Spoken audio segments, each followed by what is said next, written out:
Thank you.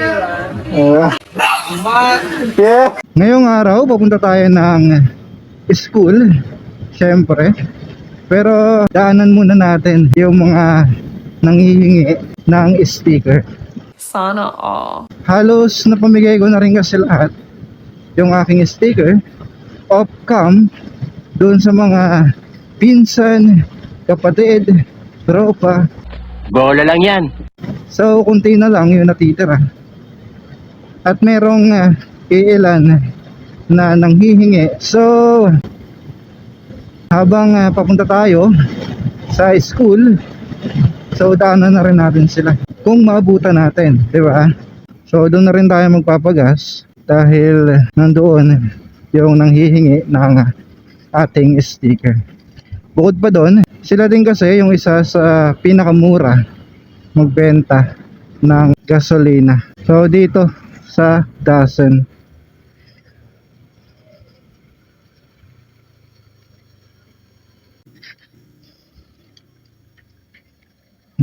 Ayun oh. Ha? YouTube baga? May YouTube channel ka na baga? Aroy, syempre. Anong YouTube channel mo?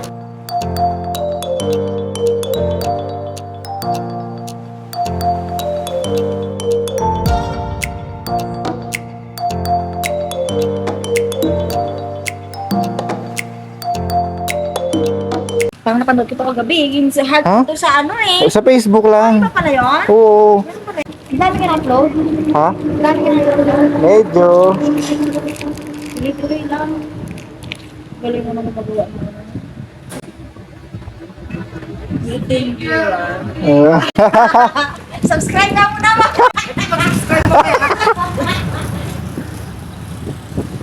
Meron na ta?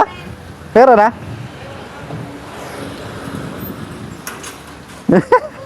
Kasi alam. Hindi mo alam? Ano lang, 50 lang. Papagawa ba ulit ako? Mamaya. Kunti na lang eh. Ano bang pangalan ng vlog mo? Mangyan. Motovlog. Si ano wala? Si boss? Si boss amo mo? Ay sige, Andiyan, ay kakalis lang pala. Kakalis lang. Nakalis lang? Ito pala. Dito pa pala.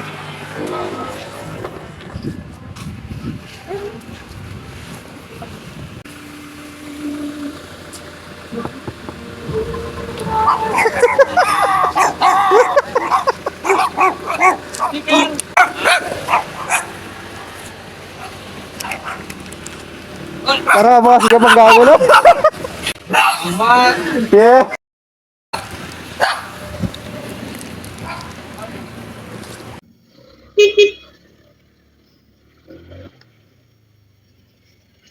Yun yung dalawa. Tapos yung isa naman gusto humingi pero kasi meron na may-ari. So next time papagawa ulit ako para naman kahit yung mga tropa lang magkaroon lahat, di ba? Nakakatuwa lang dahil kahit pa paano nakakabigay-bigay tayo ng sticker. Gusto ko lang din pala magpasalamat doon sa mga sumusuporta at patuloy na naniniwala. So kung isa ka sa hindi pa nakasubscribe, pinutin mo na yan yung subscribe button. I-click mo na rin yung all notification para lagi kang updated kapag merong bagong post si Mangyan Motovlog.